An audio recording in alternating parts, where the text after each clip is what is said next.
Je découvre, je découvre Zoom en même temps, c'est parfait. Alors, du coup, je vais mettre le diapo en plein écran. C'est quoi celui-là? Oui, et ben écoute, ça fera le taf très bien comme ça. Ok, alors, bienvenue à toutes, en tout cas, sur ce webinaire. Vous n'hésitez pas à me dire m'interrompre si vous m'entendez pas ou si le diapo ne défile pas de souci. Moi, je suis Claire Bouillat, du coup, vous ne voyez pas ma tête parce que ma caméra ne marche pas.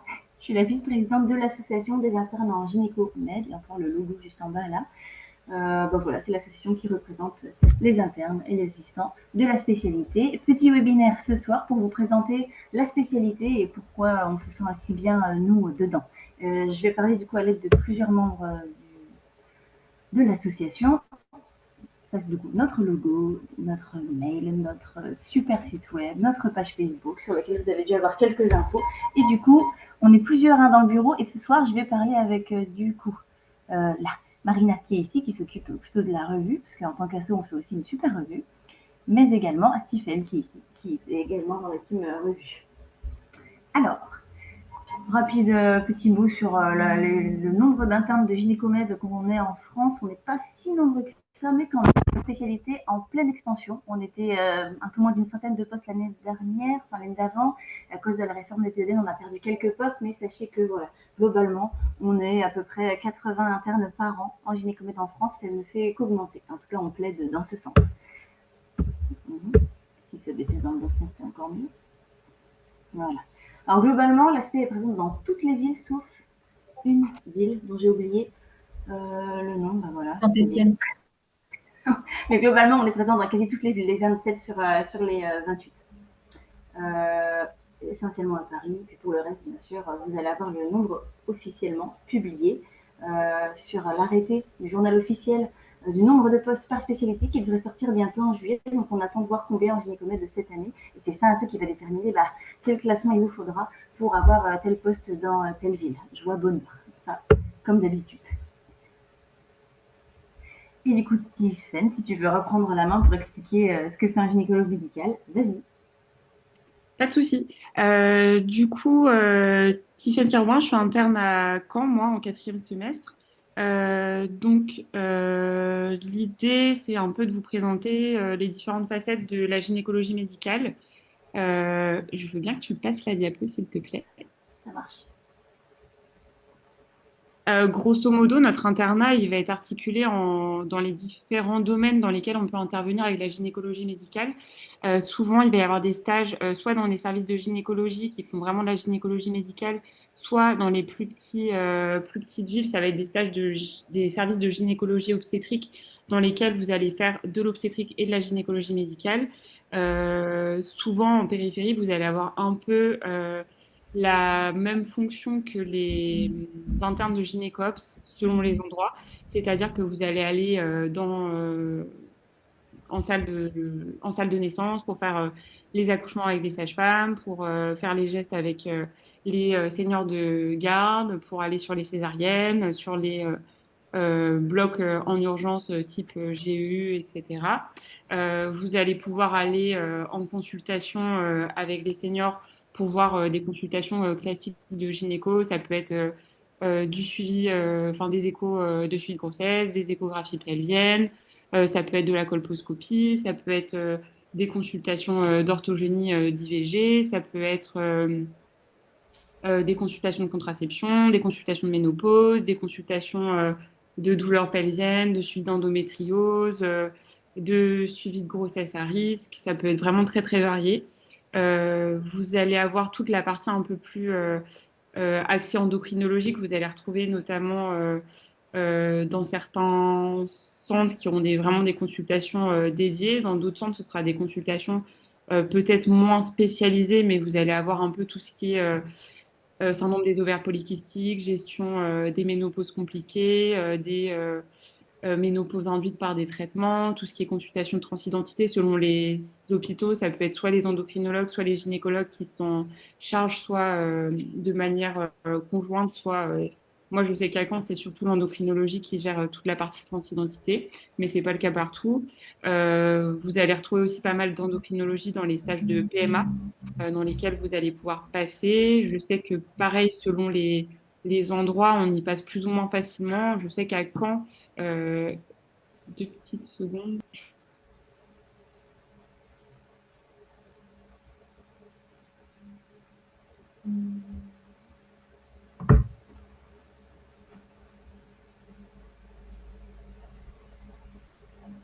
Je sais plus ce que je disais. À Caen, on a un peu de mal à passer en PMA si on ne fait pas la FST, mais je sais que c'est pas le cas partout. D'autres possibilités, c'est de s'axer plutôt sur l'oncologie. Donc, il y a différentes possibilités de faire de l'onco en gynécomède. Soit vous pouvez aimer l'oncologie au sens propre du terme, c'est-à-dire tout ce qui va être oncologue médical qui font de la scéno et qui font de la gynécologie de base. Dans ces cas-là, ce qui peut se faire, c'est de passer dans les centres de lutte contre le cancer en stage ou dans vos services, parce que des fois, ils font de la cancéro quand même dans les services des CHU ou dans les périphes. Ce qui peut exister aussi, nous, à Caen, on a une gynécologue médicale qui est en centre de lutte et qui fait pas mal tout ce qui est soins de support dans l'onco. Donc, elle va gérer un peu toutes les toxicités chimio, radio, immuno, chirurgie induite des patientes. Elle va gérer un peu tout ce qui est ménopause induite par les cancers, IOP, les préservations de fertilité des patientes qui rentrent dans des parcours. Elle fait aussi de la colpo chez les patientes à risque et du suivi de patientes à risque. Elle fait tout ce qui est contraception difficile pendant le cancer. Euh, Elle fait un peu de sexo aussi. Donc il y a aussi tout ça qui peut être fait. Donc vraiment, ça montre à quel point ça peut être très très varié la gynécologie médicale et à quel point chacun peut aller un peu piocher dans tout ce qu'il aime et essayer de faire des associations de pas mal de choses dans sa pratique future. Euh, je veux bien que tu passes à la diapo d'après, sauf si vous avez des choses à rajouter. Non, c'est bon, tu peux continuer. En général, la maquette, vous allez avoir plusieurs périodes. Donc, la phase SOC, c'est 2 semestres. En premier semestre, nous, à Caen, on fait tout le temps notre stage dans un service d'obstétrique en périphérie pour le premier semestre. Et le deuxième semestre, généralement, il est un peu plus libre. Soit on peut faire un stage au CHU, soit on peut faire un stage en endoc ou en oncologie. Donc, le premier semestre, comme je vous disais tout à l'heure, souvent, le but, c'est d'aller euh, un peu faire comme les gynéco-obs, donc faire de la salle de naissance, faire des urgences gynécologiques pour gérer les urgences gynéco pures. Donc ça va être les dysménorrhées, les saignements, euh, les douleurs d'endométriose, des douleurs pelviennes brutales type torsion de kyste, rupture de kyste hémorragique. Ça peut être les urgences, les grossesses extra-utérines, ou ça peut être les urgences obstétricales jusqu'à un certain terme. C'est les urgences gynéco qui s'en occupent. Et en général, après, elles vont en salle de naissance quand il y a au-dessus d'un certain terme nécessité d'aller consulter aux urgences. Euh, Nous, le deuxième stage de 6 mois, du coup, il est assez libre, mais je ne sais pas si c'est tout le temps pareil pour vous dans les autres villes. Si c'est où, tu dis? Globalement, ça dépend des centres en fonction de l'offre de stage, mais souvent, il y a quand même de la gynéco-obst sur la phase socle et après un stage un peu libre en fonction de Ouais. l'offre de soins, quoi. Donc à peu près comme nous. Mm. Donc voilà, après vous avez 4 semestres dans votre phase d'approfondissement.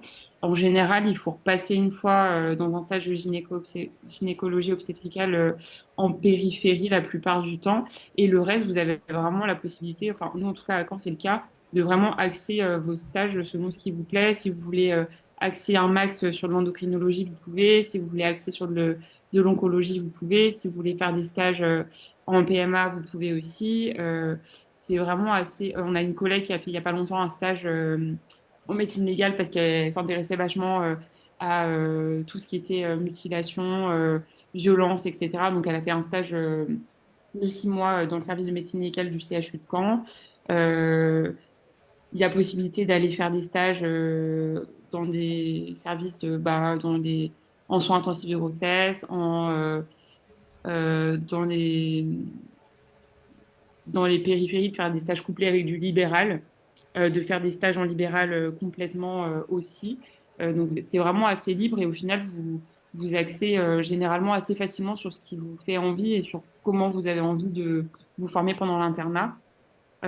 Souvent vous pouvez enfin, vous pouvez aussi décider de faire une formation spécialisée transversale qu'on reprendra peut-être un peu après, mais qui peut être faite en fait entre la fin de votre phase socle et avant votre docteur junior. Vous pouvez la caler n'importe quand dans vos semestres et dans ces cas-là, ça vous rajoute 2 semestres avant votre docteur junior.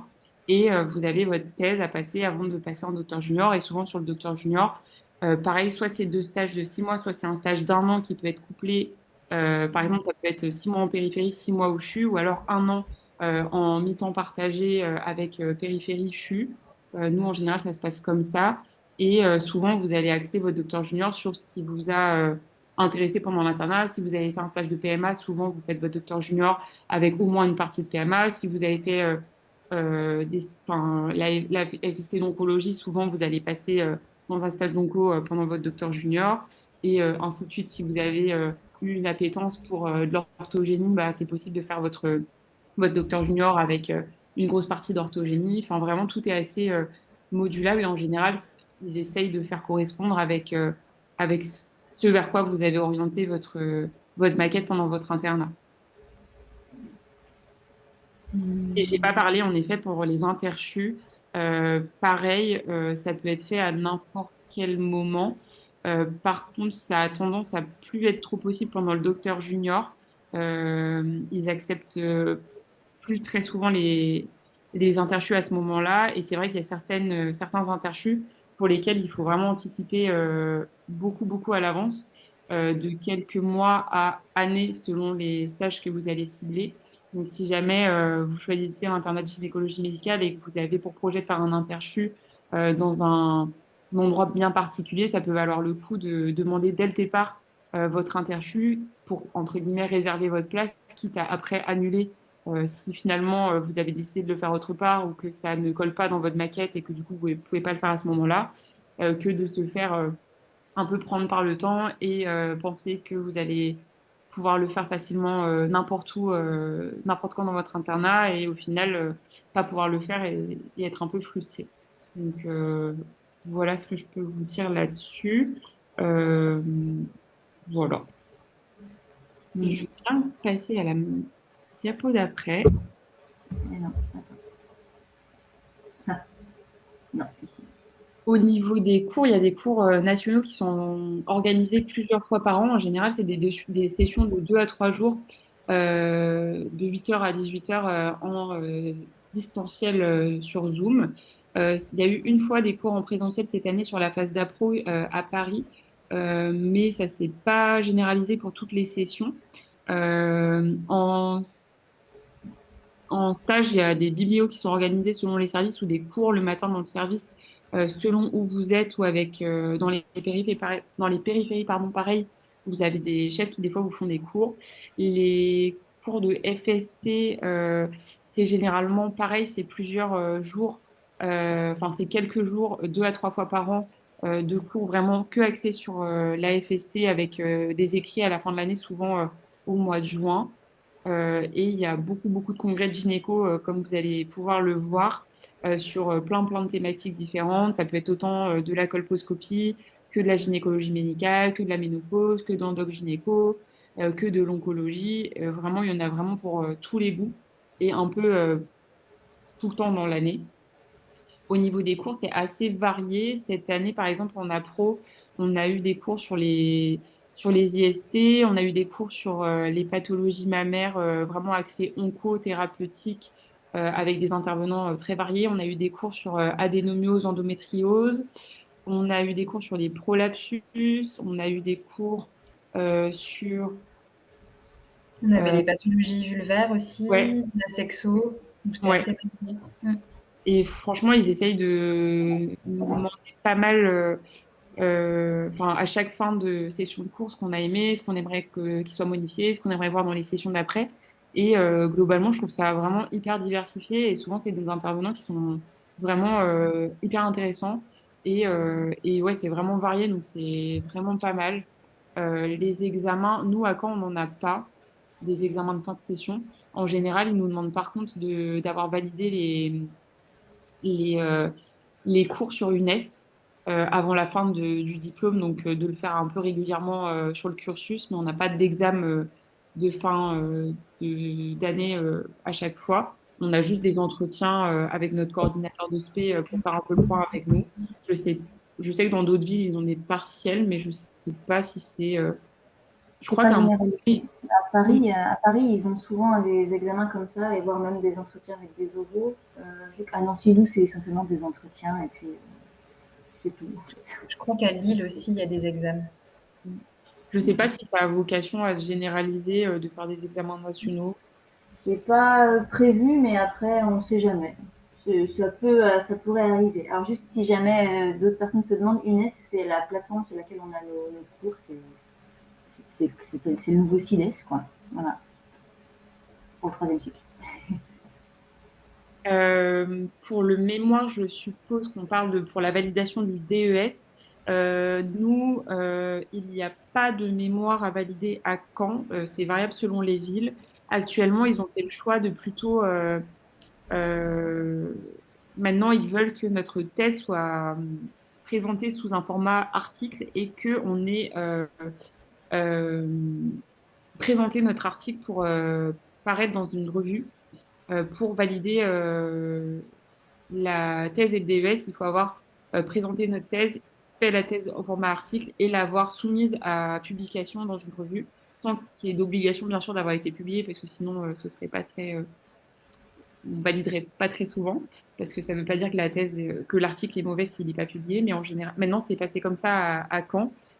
Pour l'instant, il n'y a pas de mémoire. Je sais qu'il y a certaines années, il y a quelques temps, il y en avait, mais c'est pas revenu. Nous, c'est vraiment ce côté thèse format article et de le soumettre à publication qui est pour l'instant appliqué. Mais c'est Ça assez dépend variable. vraiment des endroits, hein. Vraiment, ça, c'est à voir avec les référentes de chaque ville qui vous diront chez nous c'est comme ça, mais dans la ville voisine, ce sera peut-être différent, quoi. Sachant qu'il faut aussi se dire que ça peut bouger parce que nous, quand on a commencé, c'était pas le cas. Et à la fin de notre première année, on nous a dit que maintenant, ce serait ça.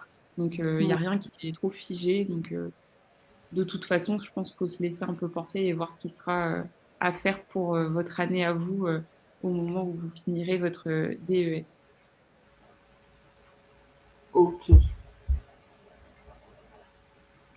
Au niveau des diplômes, enfin des DU, DIU, FST, si vous regardez, il y a vraiment beaucoup de DU possibles en gynéco. Vous allez avoir des DU d'échographie, aussi bien obstétricale que pelvienne. Vous allez avoir des DU axés prise en charge de l'endométriose, des DU d'infertilité, des DU de colposcopie, des DU de suivi de grossesse, d'infections sexuellement transmissibles, d'orthogénie, de Enfin, il y a vraiment de sexualité, de transidentité, il y a des DU sur à peu près toutes les thématiques de la gynéco qui peuvent exister.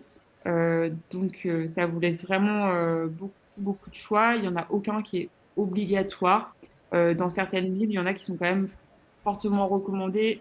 Nous, à Caen, je sais qu'il y a quelques années, ils imposaient presque le DU d'échographie gynéco-ops dans le cursus. Maintenant, ça tend à plus trop être le cas. Vous n'avez pas d'obligation de les faire pendant l'internat, même si des fois, ça permet d'avoir des tarifs un peu réduits. Euh, mais ça peut être fait à tout moment. Souvent, les candidatures, ça se fait entre fin juin et jusqu'à octobre pour certains DU. Des fois, ils demandent d'avoir une certaine ancienneté, notamment pour le DU d'échographie obstétricale. Souvent, ils demandent d'être au moins en troisième année pour pouvoir postuler. Ça se fait souvent sous CV, lettre de motivation, et vous avez les réponses courant septembre. En fait, ça dépend de la phase de sélection avec pareil des cours nationaux, visio ou présentiel, ça dépend, avec des TD ou pas, avec des tâches pratiques à faire ou pas, selon ce que c'est comme DU. Au niveau, j'avais pas vu, mais vous avez tout un panel d'idées des DU différents qui existent, qui vous est écrit au milieu. Et les FST, globalement, il y en a on va dire, deux principales et quatre possibles. Vous allez avoir la FSC de médecine de la biologie et de la reproduction, donc c'est la FSC de PMA, qui est accessible globalement partout dans toutes les villes.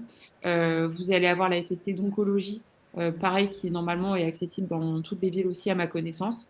La FSC de pharmacologie, je ne connais personne qui l'ait faite moi personnellement. Et la FSC de médecine légale qui est accessible dans certaines villes, mais pas toutes. Je sais qu'à Caen, ma co-interne a voulu la faire, elle a postulé et on lui a refusé la FSC parce qu'ils n'ont pas voulu créer les cours pour elle. Donc, si vraiment c'est une FSC qui vous intéresse, renseignez-vous sur les villes d'internat, si c'est faisable ou pas. Et globalement, ça l'est pas partout. Par contre, Onco et PMA, enfin, franchement, à ma connaissance, c'est accessible partout et ça dépend juste du nombre de postes qu'il y a par an et du nombre de candidatures. Parce qu'il n'y a pas que les gynécologues médicaux qui postulent, notamment pour la PMA. Vous pouvez avoir les endocrinologues, les urologues, les biologistes, les gynécomèdes. Donc, ça fait pas mal de personnes à pouvoir postuler. Pour nous, à Caen, il y a 2 postes par an. Généralement, ça suffit parce qu'il n'y a pas tant que ça de personnes à postuler. Et sinon, vous pouvez repostuler l'année suivante. Et généralement, si vous l'avez pas eu la première année, ils vous donnent le poste l'année suivante. Euh, Oncologie, à Caen, on a 4 postes. Globalement, pareil, il y a pas mal de spé à pouvoir postuler. Il y a notamment souvent les gastro, les pneumos, les dermatos, les gynécomèdes, euh, les ORL. Enfin, il y a pas mal d'ISP à postuler. Généralement, tout le monde arrive aussi à l'avoir. Si c'est pas la première année, c'est la deuxième année. Donc, quand vous avez vraiment envie de faire la FST en question, ça peut être bien de postuler pas trop tard pour espérer pouvoir, si vous ne l'avez pas la première année, repostuler l'année suivante. Généralement, pareil, c'est sur CV, lettre de motivation et il y a un oral, une commission de sélection des, euh, des profils pour l'année suivante. Généralement, on vous demande de postuler entre mai et juin pour commencer sur le semestre de novembre d'après. C'est 2 stages à faire en PMA, c'est 2 stages de PMA. En onco, c'est un stage euh, de chimio, donc soit de l'HDSI, soit de l'HDS, soit de l'hospice conventionnel où vous faites de la chimio. Souvent, c'est quand même plus HDJ, HDS, en tout cas à Caen. Et un stage de 6 mois en radiothérapie ou curithérapie pour avoir un peu les 2 valences. Ça vous donne la possibilité de pratiquer comme oncologue, donc de prescrire de la chimio et de faire de suivi de patientes onco comme un oncologue médical. La FSC de PMA, ça vous donne surtout la possibilité de pouvoir soit approfondir vos connaissances en procréation médicalement assistée, en infertilité, et parce que vous aimez bien ça, mais que vous n'avez pas forcément pour vocation de travailler dans un centre de PMA, soit si vous avez projet de bosser dans un centre de PMA plus tard, donc de pouvoir faire de la fécondation in vitro. Euh, Grosso modo, il va vous falloir quand même la FSC PMA parce qu'il y a de plus en plus de personnes à la faire. Donc les centres, ils vont quand même généralement privilégier les personnes qui ont fait la FST ou anciennement ce qu'ils appelaient le desk de PMA, parce que ça vous donne quand même 2 stages de PMA, plus les cours, plus généralement votre docteur junior que vous allez quand même axer là-dessus, plus ou moins votre clinica ou votre assistana. Donc par rapport à juste un DU de PMA, c'est vrai que vous allez quand même avoir beaucoup plus de bagages pour travailler dans un centre de PMA. Faut savoir aussi que c'est pas parce que vous faites de la FSC, que ce soit onco, médecine légale, PMA, que vous avez obligation après de axer tout votre internat là-dessus et de bosser là-dedans après l'internat. Ça donne vraiment un, Une une valence en bagage plus. en plus, mais il n'y a pas d'obligation à s'en servir. Mais selon ce que vous allez avoir, selon ce que vous allez avoir envie de faire, ça va être plus ou moins important de le faire. Voilà, je ne sais pas si vous aviez d'autres choses à ajouter là-dessus. Ouais, si. Bah, a priori, sur cette diapositive-là, normalement, en phase socle, parce que en première année, vous êtes des phases socle, vous n'êtes pas trop concerné dans le sens où, Non, en phase socle, faire des DU, c'est compliqué, parce qu'on se prend la claque de l'internat, puis le temps d'être à l'aise. En vrai, il y a déjà tous les cours à assimiler. Il n'y a pas forcément. Je trouve ça dur de s'infliger un DU dès la première année, puis ça coûte cher en plus. Hein. Tu as des 300 € d'inscription dans une autre fac, plus le coût du DU qui est en général de l'ordre de 500 ou 600 € si ce n'est plus. Donc gardez-le pour plus tard. Renseignez-vous avec vos co-internes. En vrai, c'est elles qui vont vous dire lesquelles sont bien, lesquelles sont moins bien et lesquelles ils ne recommandent pas. Pour la FST, Si jamais vous êtes intéressé, l'idéal c'est de vous manifester auprès de votre coordonnateur de spé, et il y a des coordonnateurs de FST qui ne sont pas forcément de l'aspect de gynéco ou med. Bah, à ce moment-là, vous pouvez vous manifester et dire lors des entretiens de fin de phase socle, bah voilà, je serais intéressée, et puis comme ça au moins vous vous rappellerez à leurs souvenirs régulièrement avant d'envoyer CV, lettres de motivation, bien sûr. Donc, voilà. Au niveau des avantages inconvénients, globalement, je pense que c'est comparé à à l'internat de gynécologie obstétricale. C'est vrai que le rythme de vie va être généralement plus agréable du côté gynécologie médicale. Après, tout dépend de ce que vous faites. Si vous faites, enfin, ça dépend de la pratique que vous allez en avoir. Mais c'est globalement des horaires de stage plus cool quand vous êtes dans des stages de gynécomède. Et dans la pratique plus tard, c'est généralement aussi plus confortable parce qu'il n'y a pas de garde déjà. Les possibilités d'activité, bah, comme je vous disais, elles sont vraiment hyper variées. Ça peut aller de l'androc à la gynécologie obstétricale, à la PMA, à de la gynécologie médicale euh, plus classique au sens où on l'entend avec euh, plein de choses qui peuvent être faites, notamment autant en centre hospitalier qu'en libéral, avec des profils vraiment hyper variés selon les personnes que vous allez côtoyer dans vos stages et dans les périphéries. Vous avez totalement possibilité de personnaliser votre internat et de pas, enfin, deux internes de promo équivalentes peuvent avoir des internats hyper différents du gynécomède parce qu'ils peuvent avoir des appétences dans la spécialité très différentes et du coup accès en fonction des stages qu'ils vont faire, de la FST ou pas, des DU ou pas, pour faire des choses vraiment hyper variées. Il n'y a pas de garde, oui et non, dans le sens où pendant l'internat, vous allez quand même devoir en faire. Globalement, quand vous êtes dans des stages d'obstétrique en périphérie, on va vous demander de faire un peu les mêmes choses que les gynécologues obstétriciens. Au CHU, je sais que nous, on fait pas de garde d'obstétrique à proprement parler. On fait des astreintes de week-end aux urgences gynéco, mais on fait pas de salle de naissance et on fait pas de chirurgie. Sauf si on veut faire, enfin, sauf si on va en PMA, dans ces cas-là, c'est nous qui faisons les fonctions avec les chefs. Et si on va en orthogynie, on peut aussi faire les IVG chirurgicales. Euh, dans certaines villes, c'est vrai qu'il n'y a pas de service à proprement parler de gynécologie médicale. Souvent, ça va être des stages, des services de gynécologie obstétricale. Et des fois, il y a beaucoup de gynécops et finalement peu de gynécomèdes dans les services. Ça, c'est vraiment hyper dépendant de la ville, de l'internat. Dans les grandes villes comme Lille, comme Paris, comme Lyon, comme Toulouse, je pense aussi.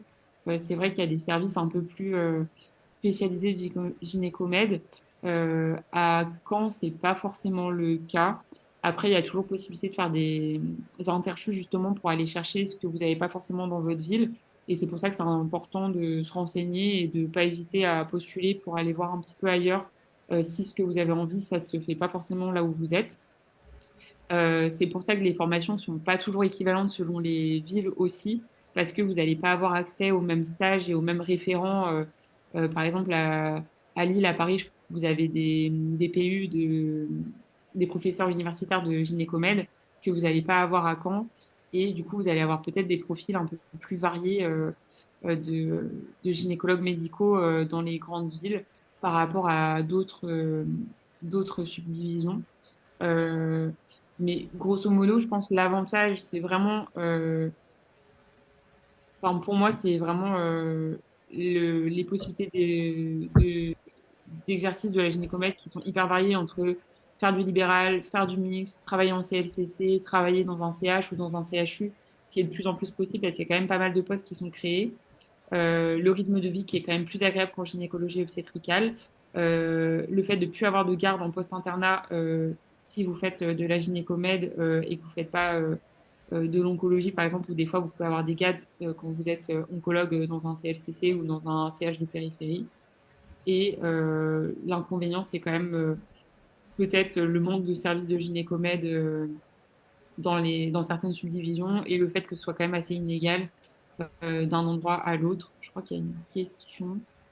Oui, on peut bosser dans un service qui fait que de l'onco. Notamment, il y a des oncologues, enfin, il y a des gynécomètres qui ont la FSC d'oncologie.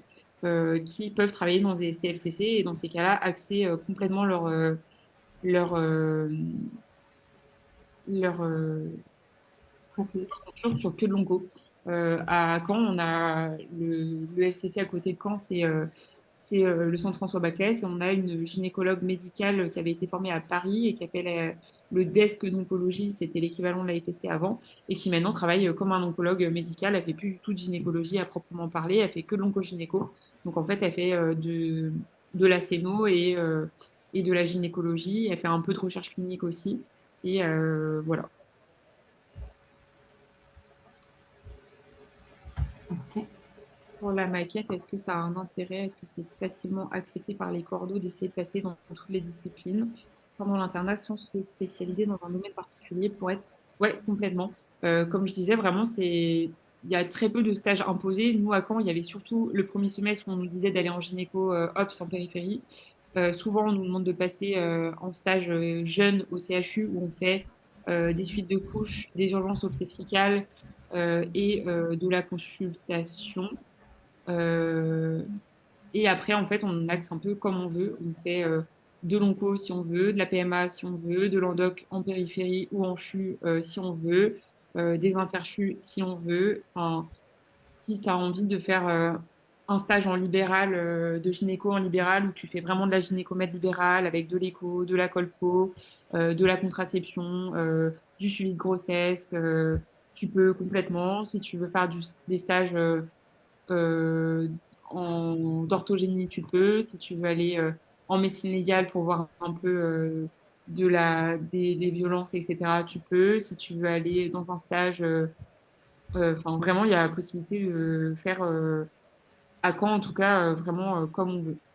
Et il n'y a pas d'obligation à passer en onco si on n'aime pas ça, de passer en PMA si on n'aime pas ça, de passer en endoc si on n'aime pas ça. C'est juste que des fois, les terrains de stage peuvent être un peu limités et ça peut vous amener à faire des stages un peu répétitifs si vous voulez faire que de la gynécomètre pure. Encore que si vous variez les périphes, il y a toujours possibilité d'essayer de créer des choses.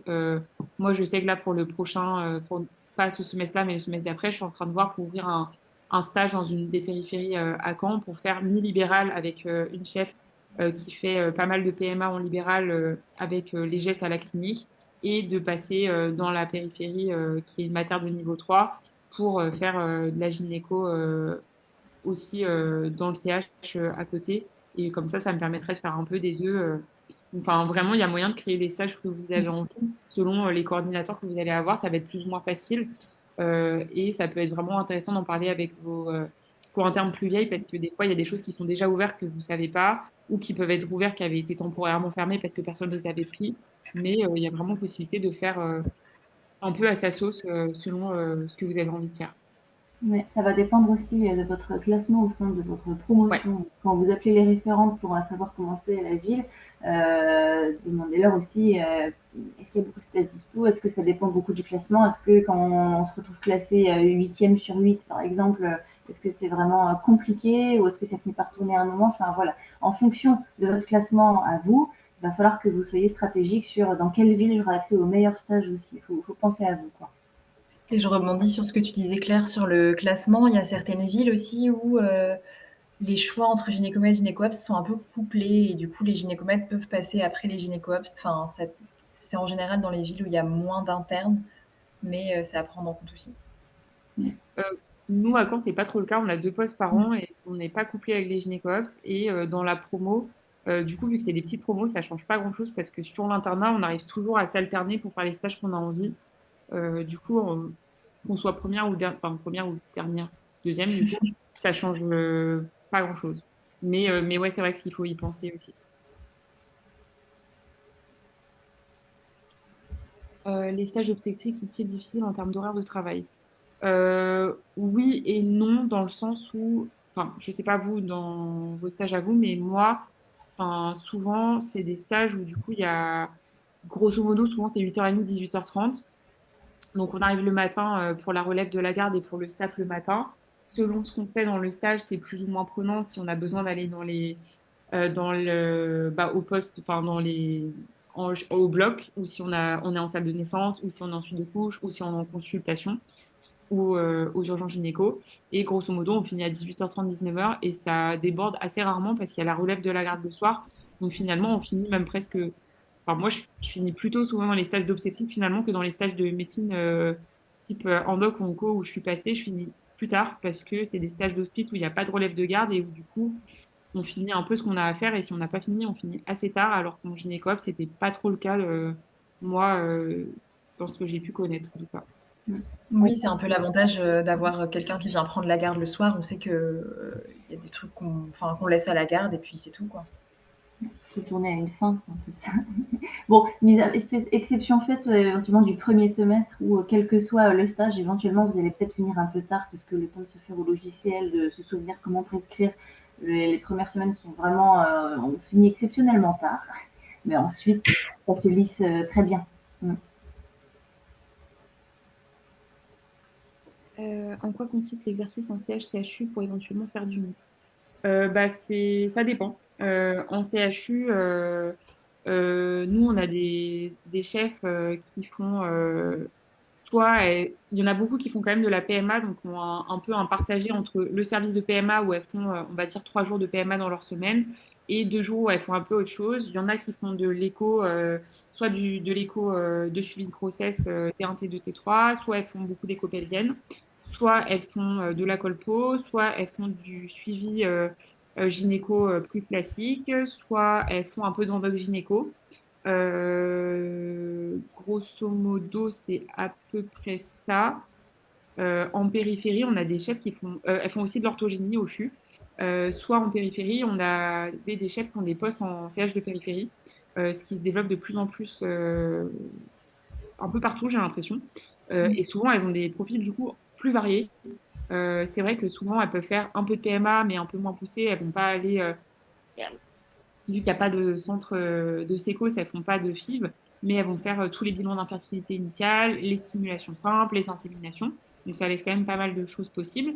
Elles font de la colpo, elles font des blocs. Moi, je sais qu'en périphérie, il y en a pas mal qui font des IVG chir, pardon, donc qui font les aspirations chirurgicales au bloc opératoire, qui font l'orconisation parce qu'elles font de la colpo, qui font des fois des hystéroscopies diagnostiques, soit en consultation, soit au bloc selon comment c'est organisé dans les endroits où elles sont. Elles peuvent faire de l'écho obstétricale ou de l'écho pelvienne.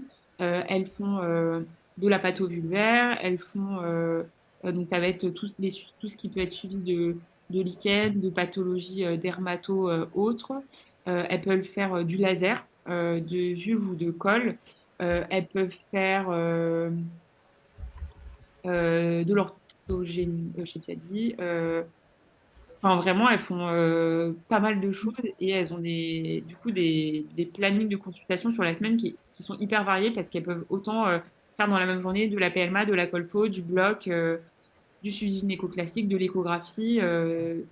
Et du coup, vraiment, ça peut être hyper varié, comme ça peut être plus restreint si vous avez envie de faire un peu de la surspécialité. Il y en a qui font aussi du DAN selon les CHU, donc du diagnostic anténatal, où ils font beaucoup d'échographie obstétricale, qui peuvent faire les gestes aussi dans certaines villes, pardon, voire même les féticides et les réductions. Mais c'est vraiment assez variable selon ce qu'il y a comme possibilité aussi, il faut le dire, parce que si jamais c'est des choses où il y a déjà assez de personnes à le faire, ben, on va pas forcément vous embaucher pour faire la même chose que ce qui est déjà fait et s'il n'y a pas de besoin supplémentaire. Et il y a des CHU où ça va être plus ou moins difficile d'avoir des postes parce que s'il y a déjà plusieurs gynécomètres d'embaucher, ben, vous n'allez pas participer au planning de garde. Donc, il faut savoir que des fois, on va pas forcément vous prioriser parce qu'il faut faire tourner les mataires et les gardes. Et en périphérie, c'est un peu pareil. Il y a de la place s'il y a besoin. C'est pas forcément. Enfin, voilà, c'est variable. Ça va être selon les besoins, selon vos appétences, selon ce qu'on va vous laisser faire, selon ce que vous allez vouloir développer. Il y en a qui vont développer aussi des HDJ de ménopause, de syndrome de Turner, suivi de patients à risque, enfin, vraiment, il y a vraiment possibilité de faire beaucoup de choses différentes selon ce qu'il y a besoin de faire et selon ce que vous allez pouvoir faire là où vous serez. À quel point est-ce que c'est possible d'accéder ensuite la pratique vers de l'obstétrique? C'est possible de l'accès, soit de faire du suivi de grossesse, donc des consultations de suivi de grossesse, de faire du suivi échographiques, donc de faire les échographies de suivi de grossesse comme les gynécologues obstétriciens. Vous avez possibilité de faire du DAN selon les villes, mais bah, pareil, ça va dépendre de l'opportunité qu'on va vous laisser par rapport aux gynécologues obstétriciens. À savoir que selon les villes, vous aurez plus ou moins de facilité à passer dans les stages de DAN, plus ou moins de facilité à passer, de faire des consultations de suivi de grossesse bateau. Mais je ne sais pas ce que tu entendais de plus que, enfin, si j'ai répondu à ta question ou si tu avais d'autres Est-ce questions, que si tu veux tu bien voulais qu'on finisse rajouter les quelque questions chose. plus tard? Comme ça, on finit juste le diapo. Ouais, ok. Ouais. Qu'on reprenne Euh, juste en vitesse pour les petits référentiels. Après, dépensez ouais. pas des milliers des cents. Hein. Les référentiels, moi j'avais surtout bossé sur le maçon. J'ai pas eu le collège bleu et j'ai Pour pas eu l'internat, c'est vrai. le KB. Ouais. Pendant l'internat, t'as pris le. Enfin, moi, j'avoue, le du référentiel pour les ECN, j'ai laissé tomber. J'ai tout bossé avec le petit bouquin rouge et les protocoles en gynéco-obstétrique après. Ah ouais, non. Moi j'ai vraiment bossé Ça y sur est. le maçon et sur les confs. Et c'est Pendant vrai que l'internat, je veux dire. Enfin, en tant qu'interne. non, en tant que pour les pour après, pardon. Ouais, parce que bah, Après, c'est bon, oui, ils ont pardon, été pardon. simplifiés. Après, bah, les cours du service, les cours nationaux qui sont hyper bien.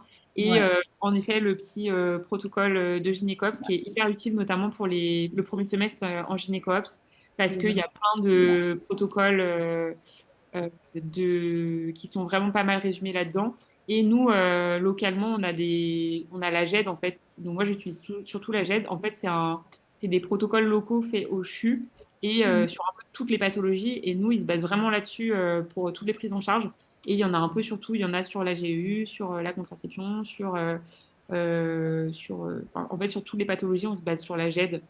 Bah, comme dans tous les hôpitaux. Du coup, on n'utilise pas Du beaucoup coup, il d'autres. faudra compter là-dessus pour faire sur mesure en fonction de l'endroit où vous travaillez. Mais après, de manière générale, au pire, il y a ça comme soutien. Puis quand vous consultez, si vraiment vous êtes perdu, il y a des petits bouquins là d'ordonnance. Ensuite, oh, il revient tomber, c'est la même page. Ça y est, on va arriver à la partie de Marina. Du coup, nous, on est l'AIGM, donc l'asso des internes et assistants en gynéco-médical. On est l'instance qui regroupe, enfin, qui fait le lien entre tout le monde. Donc, on est la seule instance à avoir la liste de tous les internes de gynécomède, les anciens internes. On a aussi pas mal d'infos sur qui et où après l'internat. Et en fait, on nous retrouve sur Facebook, sur Instagram. On a un site internet qui est hyper bien fait et une newsletter qui sort chaque mois avec les prochains congrès, certaines personnes qui diffusent leurs questionnaires de thèse, la date des cours, les webinaires, etc., des offres d'emploi également. Euh, on a créé, là, il n'y a pas très longtemps, enfin, pour la promo juste avant vous, du coup, une conversation sur WhatsApp où il y a tous les internes. Ce qui fait que si vous avez une question sur dans quel service je peux passer pour faire tel ou tel truc hyper spécialisé, bah, il y a peut-être des gens qui y sont passés et qui vont vous dire bah, chez moi on fait ça, contacte telle personne. C'est un peu l'avantage d'être une spé où on n'est pas très très nombreux. Ça permet qu'on se connaisse à peu près tous, qu'on sache à peu près ce qui se passe dans quel centre, enfin qui est surspécialisé en quoi, pour pouvoir échanger assez facilement. Je pense qu'on peut passer à la suite, je ne sais plus ce qu'il y avait après. Sur le site internet, un truc hyper utile cet été, si vous pensez à la gynécomède, c'est les fiches villes. Donc en fait, il y a la liste des référentes par ville, mais il y a aussi un PDF avec dans chaque ville comment ça se passe l'internat en gynécomède, à quoi ressemble la maquette, quels sont les différents terrains de stage. Ça peut vous permettre d'avoir une idée sur ce que vous allez pouvoir retrouver dans la ville si jamais vous avez une appétence pour plutôt une chose ou une autre, le nombre d'internes, comment se passent les choix de stage pendant l'internat, les DU qui sont disponibles sur place, euh, la spécialité du coordonnateur, comment ça se passe après l'internat pour savoir s'il y a des possibilités d'exercice plutôt en libéral, plutôt au CHU, plutôt en mixte, etc. Et aussi des retours d'expérience, des témoignages, comment ça se passe dans la ville, si jamais c'est à l'autre bout de la France et que vous ne connaissez pas, bah, il y a des petites photos et puis des témoignages des gens qui y sont. Sur le site internet, on retrouve aussi des témoignages de gens qui sont allés faire de la gynécomède à l'étranger, de gens qui ont fait des reconversions, des retours d'expérience assez variés. Ça me permet d'avoir des idées sur ce qu'il est possible de faire en tant que gynécomède en France, à l'étranger, dans différents domaines. C'est aussi le site qui centralise toutes les dates de cours, les dates de congrès, la liste des DU possibles, les FST, les masters, les offres d'emploi. C'est aussi le site sur lequel vous pouvez retrouver la revue de la gynécomède. Du coup, c'est une revue qu'on édite en tant qu'interne, qu'on diffuse dans tous les services de gynécomède et qui permet d'avoir des infos sur les derniers articles qui sont sortis en onco, en PMA, en gynéco de ville, d'avoir aussi à l'intérieur certains retours d'expérience de collègues qui ont des surspécialités, des interviews, les retours de congrès, etc. Donc c'est assez intéressant. L'intérêt de l'IGM, du coup, c'est de regrouper tout le monde. Ce qu'on propose en début d'internat, c'est une adhésion pour qu'on puisse avoir votre nom, votre contact. En général, ce qu'on fait, c'est qu'on organise une commande de tampons, comme ça, vous avez votre tampon à votre nom en début d'internat. Et puis, du coup, ça permet d'accéder à tout ce qu'il y a sur le site internet qui peut être pertinent pour vous. Si vous avez des questions, n'hésitez pas. Et puis, n'hésitez pas ce soir, et puis n'hésitez pas à les poser sur le site internet, sur le Facebook, sur l'Instagram, sur notre boîte mail. Enfin, on est assez disponible. On sait que pendant l'été, c'est assez crucial pour vous de poser toutes vos questions, donc n'hésitez pas.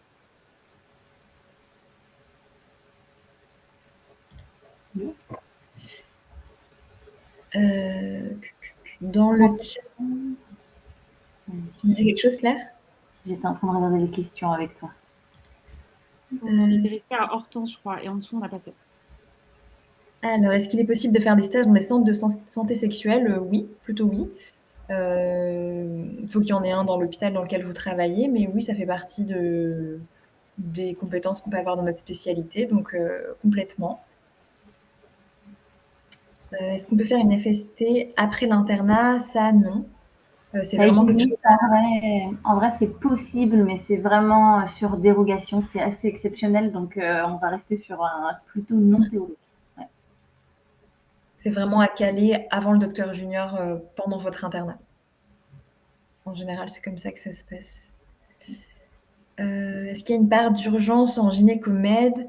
Vous pouvez. Je sais que nous, ici à Nancy, on a les assistantes en gynécomède qui seniorisent, si vous voulez, les urgences gynécologiques. Donc, elles s'occupent de voir avec les internes sur place les patientes qui viennent pour les urgences gynéco et jusqu'à 15 semaines d'aménorrhée à peu près. Donc, infection génitale haute, compliquée ou non, les grossesses extra-utérines, les métrorragies abondantes, toutes sortes de choses. Enfin, donc, ça dépend vraiment comment c'est organisé sur place.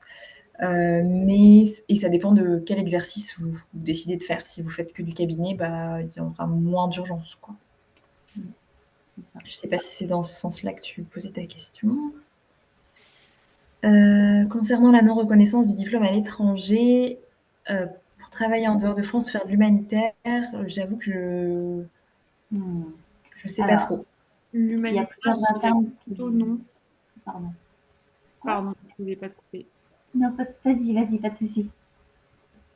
Parce que de ce que j'ai compris, c'est souvent des postes pour les gynécops, parce que c'est pour...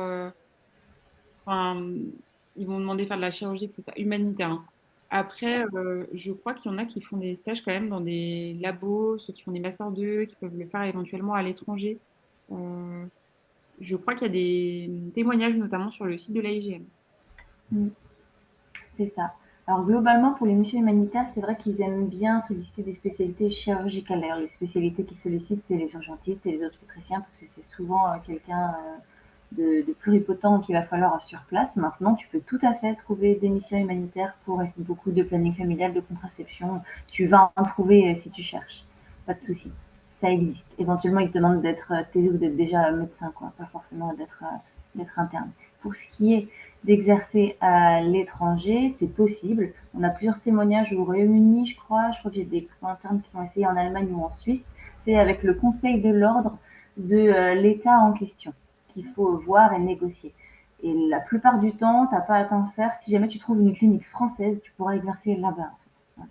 Et après, il faut définir les limites de ton exercice en fonction de plus ou moins d'équivalence sur place. Voilà. C'est vrai que le site est super, oui. Oui. À partir de quel semestre on peut faire des remplats? 5e. 4e révolu, 5e semestre. À condition d'avoir validé les 2 semestres d'obstétrique, il me semble que c'est la seule subtilité. C'est ça. Le suivi de grossesse après le 6e mois est-il vraiment réservé aux obstétriciens? Ça dépend où tu travailles. Je sais que, enfin, de mon expérience en tout cas, les gynécomèdes qui bossent à l'hôpital peuvent suivre les patientes enceintes jusqu'à la fin. Et après, en libéral, je pense que c'est comme les sages-femmes ou les médecins généralistes qui suivent des grossesses. Il faut que la patiente ait ses dernières consultations dans la maternité où elle accouche, mais même si elle est en terrain. Pardon? Non, je disais, c'est exactement ça. Faut juste qu'elle ait en fait, faut qu'elle ait un dossier dans la maternité où elle accouche et qu'elle ait vu un anesthésiste de là-bas. Voilà. C'est pour ça qu'en fait, on passe la main en général au dernier mois de grossesse si jamais on est en cabinet. Et puis si jamais tu es dans la structure sur place, bah, tu peux suivre la grossesse jusqu'au bout. Hein. Moi, c'est ce que je fais dans le stage où je suis actuellement. Je suis des grossesses du début à la fin. L'écho de suivi de grossesse est-elle possible uniquement avec le DU éco-obstétrical? Oui, il me semble que tu peux pas faire d'écho. Le DU d'éco-obstétrical. Sans Il me DU. semble aussi qu'il faut que tu aies un numéro associé à ton RPPS pour pouvoir faire notamment des échos T1 ou T2 ou T3. Et en fait, il faut qu'ils te suivent lorsque tu t'inscris pour que tu fasses un certain nombre d'échos par an pour que tu puisses attester de ta compétence. Et oui, il faut avoir le DU d'écho pour exercer comme échographiste. C'est trop compliqué sinon. Et il y a aussi des histoires d'assurance. Oui.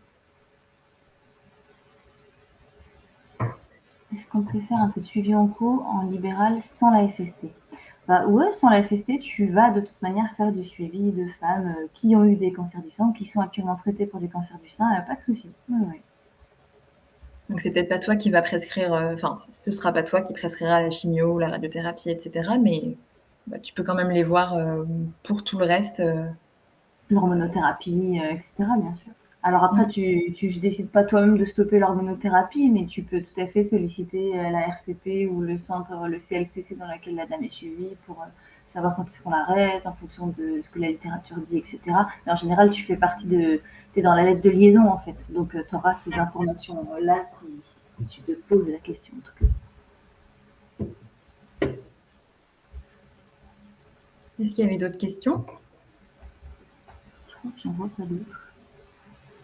Si jamais il y en a d'autres, vous n'hésitez pas à nous contacter via le Facebook, sur notre adresse mail. Lisez vraiment les fiches villes où vous avez les contacts des référentes pour poser des questions qui seraient peut-être un petit peu plus liées à la formation locale. En tout cas, on se tient disponible, n'hésitez pas.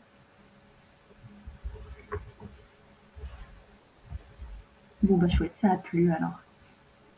Nickel. Merci à vous d'avoir été présente. Le webinaire, il est enregistré. L'ISNI le diffusera et nous, on le mettra à disposition. On a une chaîne YouTube, en vrai. Donc, on la diffusera et vous aurez accès sur le site de l'association aussi. Puis bon, on espère vous avoir convaincu sur la gynécomètre. Ouais, c'est une très chouette spect. Pas de regret en tout cas. Non.